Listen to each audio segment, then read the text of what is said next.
vient d'étudier l'idée que la nature soit une partie prenante qui intervienne dans un projet, qui est une parole sur voilà, un projet de territoire ou une question. Maintenant, on va parler d'une nature syndiquée, et je vous le disais tout à l'heure, c'est un sujet qui me tient à cœur, parce que je suis né à quelques kilomètres de Fourmies, et c'est là où, à Fourmies, on fusillait les ouvriers et les syndicalistes, et je crois que c'est peut-être une particularité française, hein, dans ce dossier Nature on Board. Mais en France, les syndicats ont joué historiquement un rôle très important pour défendre les droits des travailleurs. Et je crois qu'aujourd'hui, ils peuvent et ils doivent jouer un rôle très important pour défendre les droits de la nature. C'est des choses qu'on n'a pas encore vu beaucoup, je crois, se développer à l'étranger. Donc merci à tous les deux.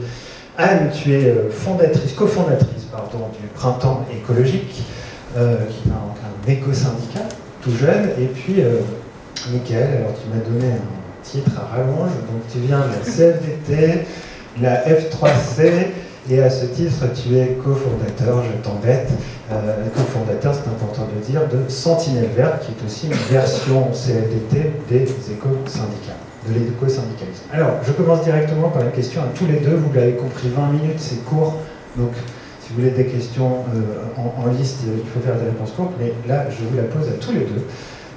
Pourquoi, ce que je viens de dire, et potentiellement vrai, c'est-à-dire pourquoi les syndicats ont un rôle à jouer dans la transition écologique des entreprises. Pourquoi c'est important que vous interveniez sur cette affaire? Alors, c'est super important. Bonjour. Pour plusieurs choses, ça a été dit juste avant, la question de la santé et de la protection des gens qui travaillent, des travailleurs et des travailleuses.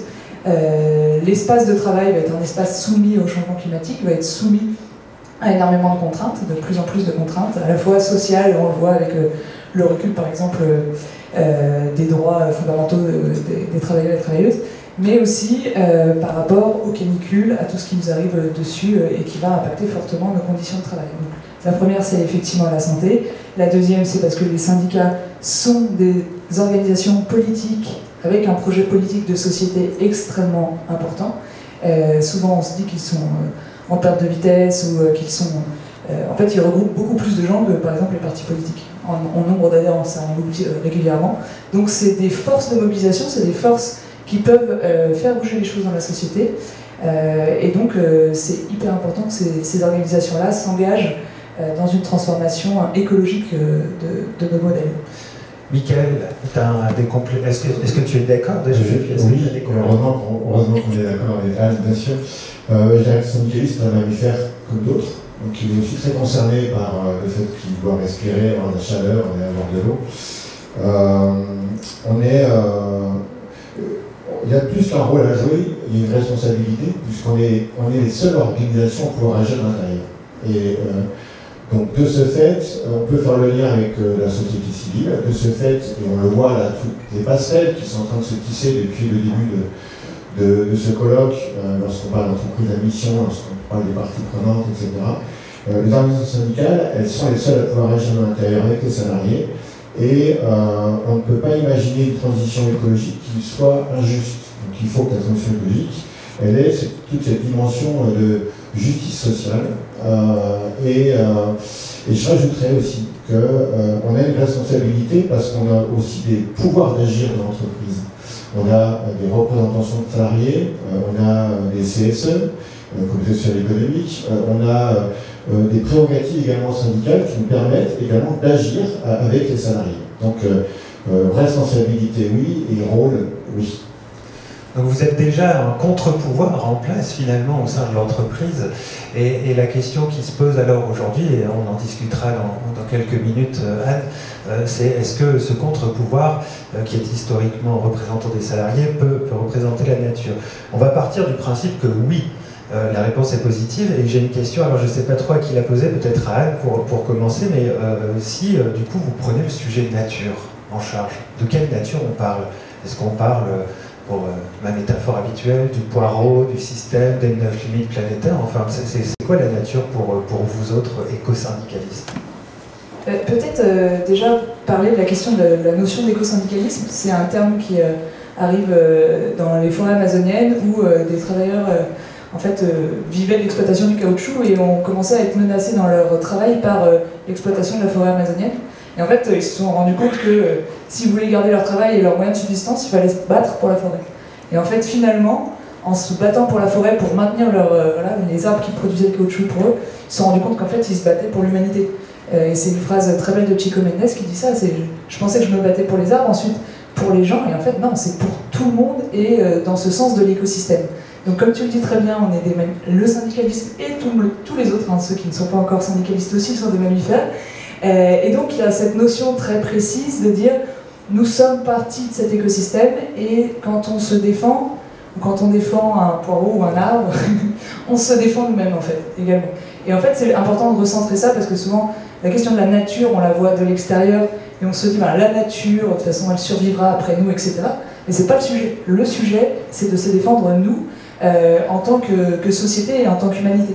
Il y a aussi l'option de perdre, de juste défendre les arbres et penser qu'en fait l'humain et l'humaine n'ont pas d'importance.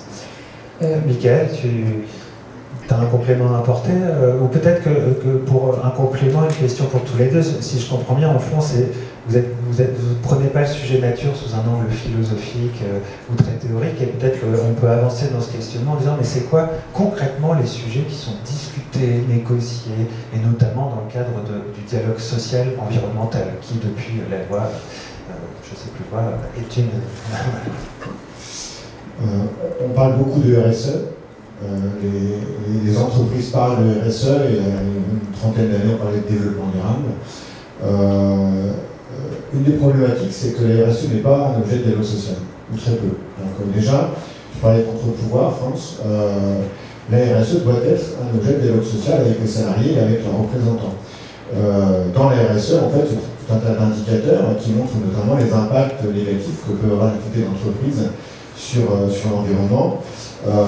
Anne soulignait également un angle qui est très important pour nous, c'est la protection et l'accompagnement des travailleuses et des travailleurs, notamment la question de la santé. Donc aujourd'hui, on voit de plus en plus de sujets qui relient la question du climat avec la question des conditions de travail. C'est très concret, c'est ce qui se passe dans l'agriculture, c'est ce qui se passe dans le bâtiment, c'est ce qui se passe sur mon secteur. Expracé, c'est un site de barbare, c'est-à-dire conseil, communication, culture. C'est un peu une auberge espagnole où on retrouve autant de sport que l'animation, le spectacle vivant, mais également l'ingénierie. Et donc nous, dans le spectacle vivant, l'été, il y a des questions de conditions de travail en lien avec le climat. On a dans ce contre-pouvoir également en fait, la capacité d'aller chercher des sujets où on peut commencer aussi à construire ou co-construire. C'est pour ça que le manager, une politique RSE très intéressant, c'est d'aller récupérer aussi des indicateurs pour bien connaître quelle est l'entreprise, quels sont les impacts que l'on a, comment est-ce qu'on peut les réduire et comment on peut également interpeller la responsabilité de l'entreprise dans sa globalité, mais également aussi les prérogatives des organisations syndicales, des salariés, où on a des leviers qui sont forts, que ce soit les ventes salariales, 200 milliards d'encours, où on peut également flécher des fonds, donc on peut labelliser. On a des prérogatives sur la restauration collective, où on fait le lien également entre ce que l'on mange et l'impact sur le vivant. Donc il y a tout un tas d'indicateurs, et donc un des objectifs, c'est évidemment d'être en capacité d'avoir une bonne cartographie d'entreprise, d'avoir tous les indicateurs pour pouvoir également voir de quelle manière agir. Okay. Anne, peut-être un complément dans ton expérience, c'est quoi les sujets nature qui nous permettent de mieux comprendre quel est votre rôle à jouer dans les négociations, dans les luttes syndicales? Ouais, peut-être que du coup je peux un exemple, un seul exemple en pas très longtemps, mais parce que c'est un exemple qui à mon avis illustre beaucoup la thématique de la journée. C'est en fait dans une usine à Vauche, dans une usine Nestlé Purina, on a des salariés qui sont mobilisés, donc des ouvriers ouvrières, une usine de 400 salariés qui se sont mobilisés contre un projet de transformation d'une chaudière à gaz vers une chaudière bois-énergie. Sur le papier, c'est une bonne idée, ça suit la trajectoire de décarbonation de l'entreprise, et dans les faits, les salariés viennent questionner ce changement de chaudière, parce que le projet inclut de se faire livrer le bois 100 km autour de chez eux, et ils se sentent attaqués dans leur territoire et dans la façon dont l'entreprise se transforme. Et donc en fait, c'est une façon aussi de montrer que les salariés ont un regard critique sur les différentes politiques RSE qui peuvent être proposées, et que quand on vient toucher à chez eux, à l'endroit où ils habitent, et ben ça vient les faire se mobiliser. Et le fait est que dans ce principe, sur cette lutte, on a gagné après 2 ans de discussion avec la direction, parfois difficile, parfois ça allait un peu mieux, et on a travaillé aussi sur une alternative à cette chaudière bois énergie, parce que c'est pas le tout de se dire on veut protéger les forêts autour de nous, on veut pouvoir aller se promener le dimanche avec nos enfants et entendre les oiseaux. On fait partie de cet espace-là et on ne compte pas le quitter, mais il faut aussi proposer autre chose. Et donc en fait c'est ce qui a marché et fonctionné dans cette lutte, c'est-à-dire qu'on est venu en contre de ce projet en disant ce n'est pas la bonne solution, remettons en cause le poids énergie et son bien fondé sur des enjeux industriels notamment. Il mettait en exergue en fait cet aspect, et là vous allez voir aussi la nature avec les chats, mais Nestlé Purina fait de la pâtée humide pour chat. Et la vapeur qui était produite par cette chaudière, c'est de la vapeur pour stériliser la pâtée pour chat. Donc on voit que le sujet de la nature, comme on pourrait l'entendre un peu en dehors, sur une première définition, que nous on n'a pas envie d'avoir, mais sur cette première définition de on nourrit des chats, on crame du bois pour ça ne cliquait pas dans l'esprit des salariés. C'est un exemple d'une lutte éco-syndicale très précis, parce que ce sont des salariés qui n'avaient même pas d'enjeu d'emploi, c'est-à-dire qu'ils n'ont pas défendu l'emploi, ils n'ont pas défendu particulièrement le bien fondé économique de leur outil, ils ont vraiment questionné l'impact environnemental sur eux-mêmes et sur la forêt autour. Alors tu parles des chats et ça me fait penser, il y a un chercheur britannique qui s'appelle Alasdair Cochrane qui propose en fait de créer un nouveau type de syndicalisme dédié aux animaux. Alors je ne suis pas particulièrement animaliste, enfin je suis végétaliste et animaliste, donc, mais en fait ce qui est intéressant dans son propos c'est de dire que les non-humains, donc la nature, tout ça, aujourd'hui n'ont pas voté pour vous. Les chats n'ont pas voté pour toi, Anne. Les arbres n'ont pas voté pour toi, Michael. Et donc ce chercheur, il dit qu'il faudrait créer des nouveaux représentants syndicaux qui sont dédiés. Ouais, j'utilise cette anecdote, pas pour, évidemment pour vous embêter un peu, mais pour vous poser une question concrète. Comment on pourrait faire pour aller plus loin ? Je sais que l'Institut Rousseau, il y a quelques semaines, a publié un document sur ce sujet. Aujourd'hui, il y a un dialogue social et environnemental, vous avez des prérogatives. Comment on peut aller plus loin pour que vous soyez encore plus moteur dans ce que nous autres, aujourd'hui, on appelle représentation de la nature et ce que vous avez l'habitude d'appeler la transition écologique? Comment aller plus loin? Moi, je pense qu'il faut qu'on soit humble par rapport à cette question, parce que, d'une part, je n'irai pas sur expliquer ce que c'est qu'être délégué syndical dans une entreprise et porter le dialogue social. Et encore, on peut encore le faire aujourd'hui dans cette démocratie que l'on connaît. Peut-être que demain, ce sera plus compliqué. Donc, le dialogue social, c'est pas un fleuve au long cours. C'est déjà compliqué avec énormément de dossiers qui sont portés. On n'est pas forcément toujours entendu, donc le dialogue social, il n'est pas forcément fluide dans les entreprises. Rajouter toutes ces dimensions de la nature, c'est pas quelque chose qui est encore complètement pleinement dans les pratiques syndicales, très sincèrement. Et de la même manière qu'on voit aujourd'hui, et ça a été dit depuis tout à l'heure, la destruction de la nature est un impensé dans l'entreprise. C'est complètement invisible, on ne le voit pas. Et dans le dialogue social, on ne le voit pas non plus. Donc, pour ça que je parlais d'aller chercher, d'aller relier les sujets qui font qu'effectivement, concrètement, une activité a des impacts qui sont négatifs sur l'environnement, comme des impacts également négatifs sur la santé des hommes et des femmes. Donc, soyons humbles par rapport à cette question. On peut encore faire beaucoup plus, et c'est pas encore assez diffusé, je dirais, dans les pratiques aujourd'hui, dans le dialogue social. Alors après, comment est-ce qu'on peut améliorer les choses? Je crois que, parce que c'est un impensé, que c'est un invisible, alors moi, on dit souvent dans le réseau des Sentinelles Vertes, c'est pas je pense dont je suis, mais je ressens, donc j'agis. Je crois qu'il y a un vrai sujet de sensibilisation pour se reconnecter. Je crois que, y compris dans l'entreprise, y compris dans l'action syndicale, c'est pas forcément les lieux où il y a le plus d'émotions et le plus de relations, de se reconnecter. Généralement, en arrière à l'entreprise, on se déconnectent pour se reconnecter à un monde un peu virtuel. Je crois qu'il y a un vrai besoin de se reconnecter et de sensibilisation. Donc, le premier sujet, vraiment, c'est sensibiliser l'ensemble de toutes les parties prenantes de l'entreprise et ensuite également faire en sorte que toutes les initiatives, y compris portées parfois par des dirigeants très inspirés, etc. On a connu le paternalisme social, on pourrait connaître un paternalisme écologique. Ce qu'il faut, c'est que tout ce qui concerne ce sujet-là doit être également dans l'objet du dialogue social, parce que ça permet d'entraîner l'ensemble de tous les salariés. Et après, peut-être qu'il y aura d'autres questions après, mais il y a énormément de choses qu'on peut faire en termes d'accords, en termes de dialogue social. On peut construire et inventer des accords.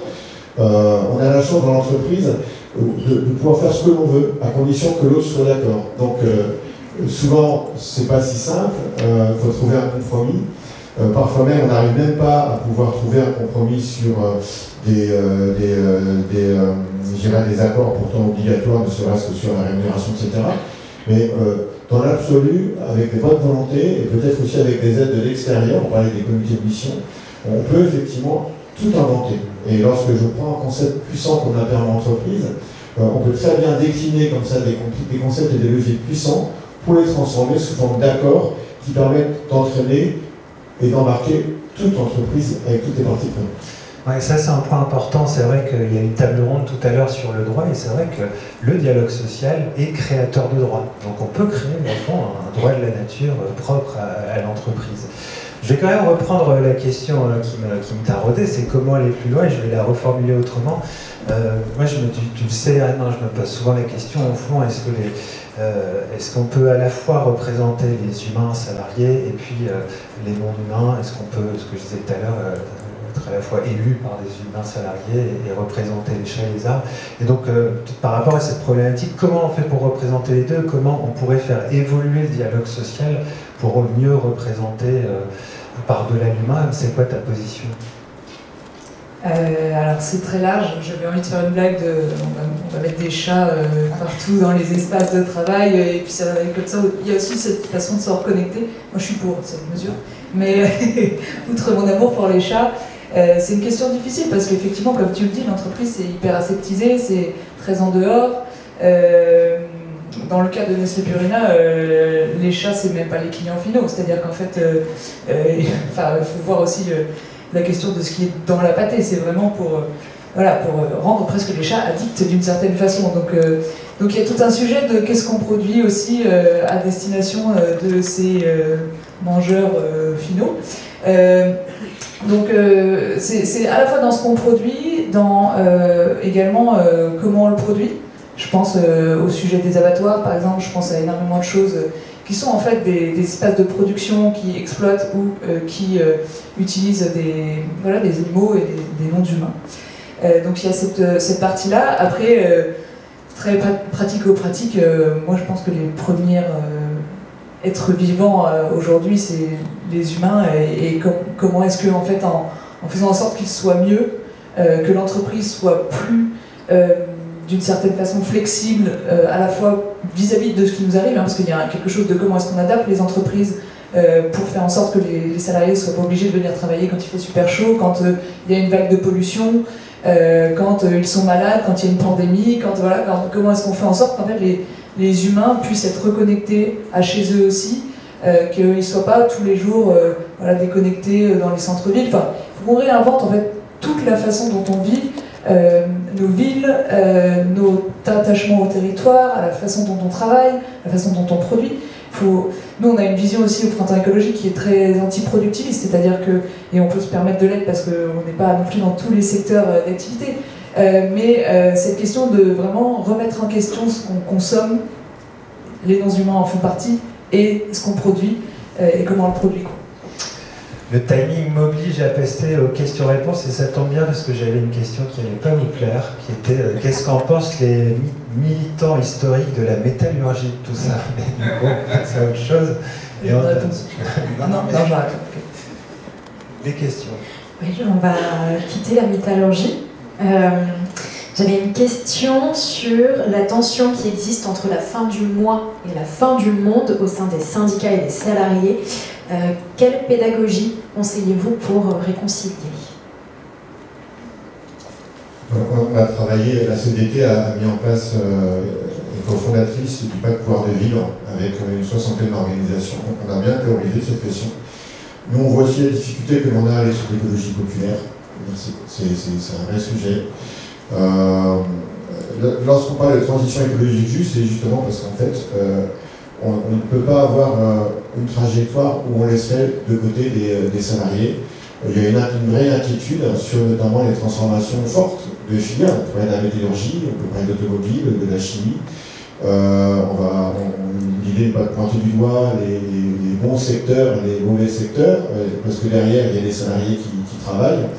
Mais par contre, il y a effectivement comment est-ce qu'on arrive à accompagner des trajectoires professionnelles et pouvoir anticiper, je dirais, des grandes transformations qui vont frapper des secteurs. Et il y a également aussi des choix courageux à faire pour pouvoir modifier en profondeur, je dirais, notre cadre économique qui ne peut continuer de manière exponentielle à puiser dans les ressources et à détruire. Donc il y a aussi des choix courageux à réaliser, mais ces choix courageux, on ne peut pas les faire sans qu'il y ait un vrai accompagnement. Et donc on parle de justice sociale avec la transition, et ça ne peut pas se faire tout seul, et donc c'est effectivement autant au niveau européen qu'au niveau de chaque filière, de chaque branche, et on a commencé à signer des accords de branche sur la transition écologique. C'est ça qui est intéressant avec votre expérience du terrain, c'est que d'un point de vue théorique, représenter la nature, on peut se concentrer sur la théorie de ce qu'est la nature, mais quand on est sur le terrain, il faut obligatoirement réconcilier social et environnemental. Il y a d'autres questions peut-être? Oui, une dernière question. À partir d'une comparaison avec la situation outre-Atlantique. Donc on s'étonne de l'absence de révolte des travailleurs aux US, mais ils ont des dettes très élevées et perdront leur couverture santé en cas de perte d'emploi. Allons-nous dans la même direction? Alors j'ai un exemple très concret qui date de 2 jours, c'est tout frais. C'est chez Accenture, on a une section syndicale là-bas, et la PDG Monde est venue vous expliquer que finalement, au niveau mondial, on allait arrêter les politiques de diversité et inclusion. Donc voilà, donc ça commence. Les impacts sont très précis, très concrets. Accenture, ils étaient à 40 et quelques % de femmes. Évidemment pas forcément dans les bureaux, au niveau du siège, etc. Et ils se disent que grâce à, je sais pas, la magie de Perlimpinpin, on va réussir à maintenir et à toujours avoir autant de femmes. Donc oui, c'est très concret, ça nous arrive dessus, les impacts sont déjà là, que ce soit aux États-Unis. On a un autre exemple aussi dans les jeux vidéo où on a des campagnes anti-woke, donc anti-politique de diversité et inclusion, avec des vrais impacts économiques, c'est-à-dire qu'en France, on se retrouve notamment dans les jeux vidéo avec des studios qui sont en crise économique parce que côté américain, on a des masculinistes et autres qui ont lancé des campagnes de diffamation contre des jeux vidéo qui font l'effort justement d'avoir une représentation plus large. Donc voilà, c'est clair qu'on le prend de plein fouet dans les entreprises aujourd'hui.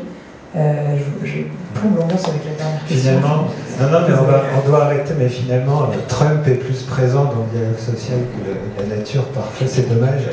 Merci à tous les deux, merci beaucoup.